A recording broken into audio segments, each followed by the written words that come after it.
Lie detector tests are a thing of behavioral psychology. They track heartbeat, respiration, and skin conductivity. And although you can't precisely reach over and get the blood pressure of someone you're having a conversation with, there are many more, if not more reliable behavior cues that can show you that someone is lying to you.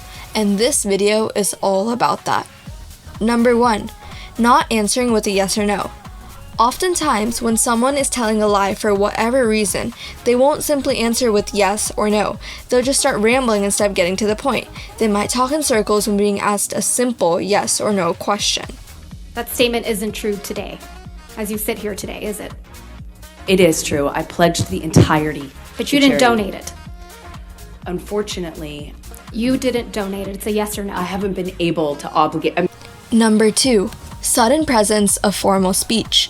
People will tend to change their entire dialect pattern due to nerves or just wanting to seem more trustworthy while lying. You might hear someone suddenly start using more formal language like shall when they don't usually say things like that. While a truthful person might say, "I didn't do it," someone who's lying may go, "I would not do that." Or they might even start using sir or ma'am. It's a small change that even they don't notice they're making, but happens nonetheless. Number 3, lack of first-person pronouns. There's a psychological science behind why someone uses more first-person pronouns when they're being truthful. And why shouldn't they? They perform the actions, they take ownership. But when someone lies, they'll subconsciously want to distance themselves from the actions or scenario they are trying to construct. So there is a huge difference between saying, "A responsible person would not do that. Why do you think I would do that?" instead of, "I didn't do that. Why do you think I would do that?" This is something we touched base on in our other video about lying over text. Number 4, contradictory gestures. Our body and subconscious is our biggest tool during social interactions.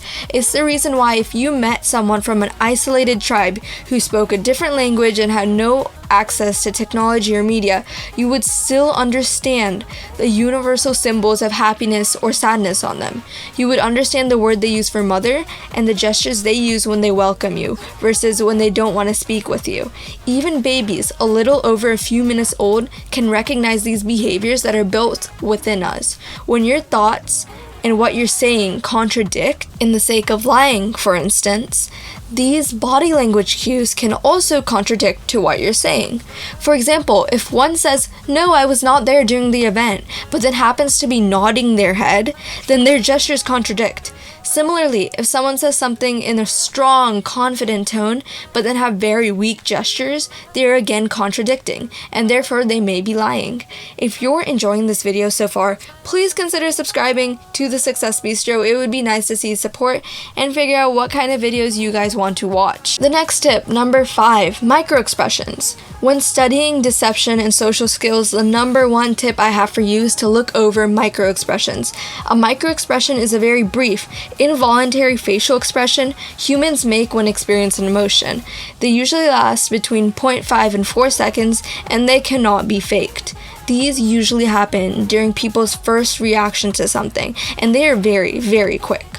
There are a total of 7 microexpressions, and you can learn more about them in depth in our microexpressions guide video on our channel. But when it comes to lying, certain expressions like fear or contempt are dead giveaways of liars. Contempt is this condescending emotion. It signifies, "Hey, I'm better than you, and I'm getting away with this." It's most clearly depicted by a one-sided mouth raise, almost like a smirk. If you're talking to someone who you presume is upset and they flash a contempt microexpression, their actual feelings are probably a little more complicated than you think. Similarly, mastering the difference between the fear and surprise microexpression could really help you out in the sake of a confrontation. If you go up to your coworker and tell them about how you lost your credit card during the lunch break and they express fear in the place of surprise, then you should automatically be on guard. They shouldn't be scared. Number 6, what? This is a phrase used in shock, surprise, etc. And it's in the case of a question being asked, this response is overly defensive. It's usually resorted to when someone needs to buy themselves some time or pretend to be surprised. And furthermore, you could test that it's for these reasons by not repeating themselves, giving them a few seconds where they quote unquote process what you said and answer the question. That's how you know they heard you clearly, they weren't asking for clarification, but their outburst was just because they were lying. Number 7, looking down after being asked a question. This cue has proved time and time again to be a sign of deception. If you ask someone a question and they immediately look down before answering, they're displaying a cue that many liars tend to also exhibit when they're being untruthful. Closing eyes, covering their face, or hiding their hands are additionally more gestures that are closed-off behaviors. People don't want to feel vulnerable or in the spotlight when lying, so they'll cover themselves like this. If you want more content like this, I recommend watching our video on how to get someone to confess, linked up here for some really helpful tips on action once you feel like you know someone is lying to you. Additionally, the Success Bistro has their ultimate lie detection course on Udemy, link in the description if you're interested in checking that out. Thank you for watching this video. For more videos like this, please consider subscribing to the Success Bistro.